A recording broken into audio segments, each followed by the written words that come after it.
Hi friends, ఈరోజు నేను మా పిల్లలకి లంచ్ బాక్స్లో కూరగాయలు ఏమీ లేనని ఏం చేయాలా అని ఆలోచిస్తూ సడన్గా ఎందుకన్నా రైస్ ఐటమ్ చేద్దామని అనుకొని జీరా రైస్ చేయబోతున్నాను.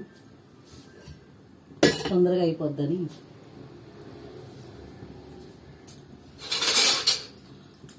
ముందుగా బాండీ వెలిగించి పొయ్యి వెలిగించేసి కావాల్సిన నెయ్యితో వేసుకుంటే టేస్ట్ వేరు.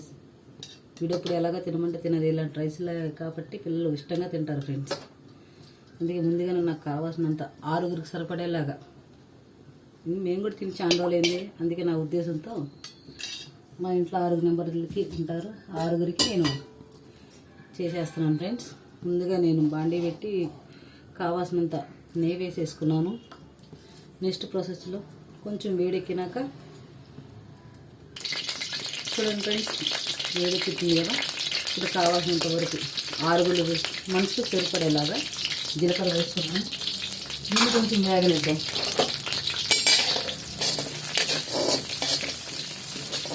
ఇట్లా మా ఇంట్లో మేము 6 ఉంటాం ఫ్రెండ్స్. దానివల్ల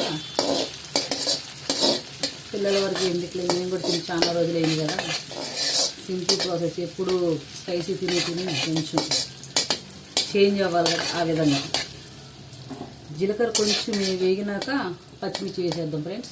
కొంచెం మేము స్పైసీ ప్రియులు కాబట్టి కొంచెం స్పైసీ ఎక్కువగానే వాడుతున్నాం.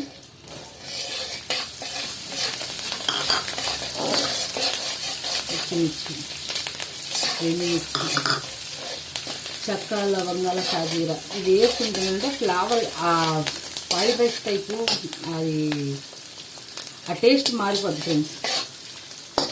ఆ రుచి టేస్ట్కి ఏంటంటే స్పైసీ చెప్తున్నారు. స్పైసీ ఇష్టపడే వాళ్ళకి ఇలా చేస్తే ఇంకా ఈజీగా. అసలు స్పైసీగా లేకుంటే ఇవి స్కిప్ చేయొచ్చు, ఇబ్బంది లేదు. జీడిపప్పు కూడా ఈ నేతిలో వేగితేనే కొంచెం బాగా మనకి టేస్ట్ రుచి పెరుగుద్ది. ఇది కొంచెం వేగినాక కరివేపాకు వేసేద్దాం ఫ్రెండ్స్.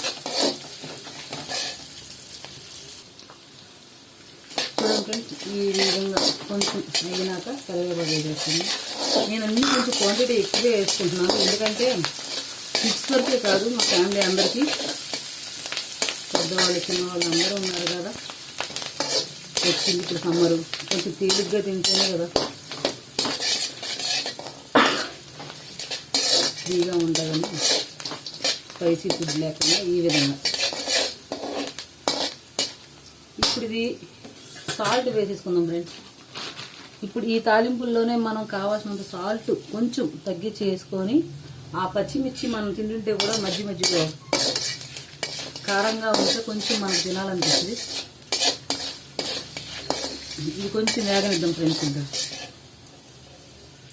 చూడండి ఫ్రెండ్స్, ఈ మాదిరిగా మనం వేయించుకుంటే సరిపోతుంది ప్రాసెస్. ఇప్పుడు రైస్ వేసేసుకుందాం. కొంచెం సాల్ట్, ఫైనల్ టచ్గా కొత్తిమీర వేసేసి కొంచెం వేడి చేసేద్దాం ఫ్రెండ్స్. ఇవ్వండి ఫ్రెండ్స్, 6గురికి సరిపడే రైస్ నేను కలిపేసుకుంటున్నాను.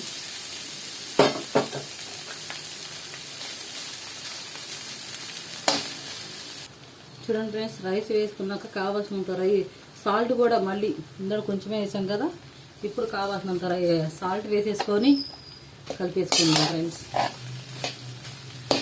నేను సోనా మసూరి బియ్యంతోనే చేస్తున్నాను. బాస్మతి రైస్ చేసి ఇంకా టేస్ట్ బాగుంటుంది, కానీ నేను ఇవాళ జీరా రైస్ చేద్దామని అనుకోలేదు. పిల్లలకి ఏమైనా కర్రీ చేసి పెట్టేద్దాము అనుకున్నాను, కానీ వాస్తవంగా కూరగాయలేమో మా వారికి తెమ్మంటే టైం లేదమ్మా అన్నారు.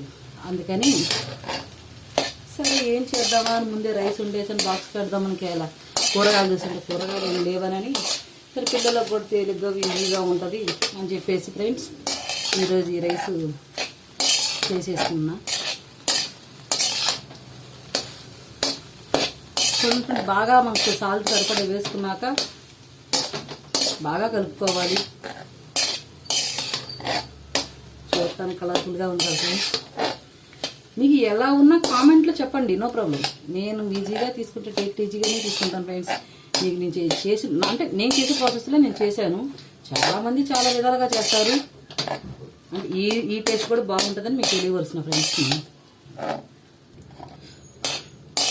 స్మెల్ వస్తుంది ఫ్రెండ్స్, నేతితో వేసాం కదా, అసలు మామూలుగా లేదు. ఫ్రెండ్స్ మీరు ఒకసారి ట్రై చేయండి మీ పిల్లలకి లంచ్ బాక్స్లు ఈజీ, చాలా చాలా చాలా ఈజీ. మీరు టేస్ట్ సేమ్ రెస్టారెంట్ స్టైల్లోనే ఉంటుంది, అసలు మామూలుగా ఉండదు. ఫైనల్గా నేను కొత్తిమీర గార్నిష్ చేసేసుకుంటున్నాను. దగ్గుతున్నాను ఏమనుకోమాకండి ఫ్రెండ్స్, కొంచెం హెల్త్ బాగాలేదు. మన ఫైనల్ టచ్ కొంచెం మగ్గనిచ్చేసి రైస్ వేడి, ఆల్రెడీ వేడి రైసే, ఆ వేడిలో ఉన్నప్పుడు పట్టుకొని తింటే ఉంటుంది. దీంట్లో టచ్చింగ్కి పెరుగు చట్నీ పెట్టుకొని తింటే ఫ్రెండ్స్ పిల్లలు ఇవాళ ఒక ముద్ద ఎక్కువ తింటారు ఈరోజు. ఇలాంటి ఫ్రైడ్ రైస్లు ఇష్టపడతారు కిడ్స్. Okay friends, bye. చూడండి బాగుందా? నచ్చితే కామెంట్ చేసి సబ్స్క్రైబ్ చేసుకొని లైక్ చేసి మీరు చేసుకుంటే కనుక నాకు ఆ కామెంట్లో ఆ టేస్ట్ ఎలా ఉందో చెప్పండి friends. Bye. Sorry friends, bye చెప్పేస్తున్నాను. స్టవ్ ఆఫ్ చేసేసి లంచ్ బాక్స్లో సిద్ధం చేసేసుకోవాలి. సరే బాయ్. మళ్ళీ ఇంకో వీడియోతో నేను మళ్ళీ మీకు ముందుకు వస్తాను. Thank you.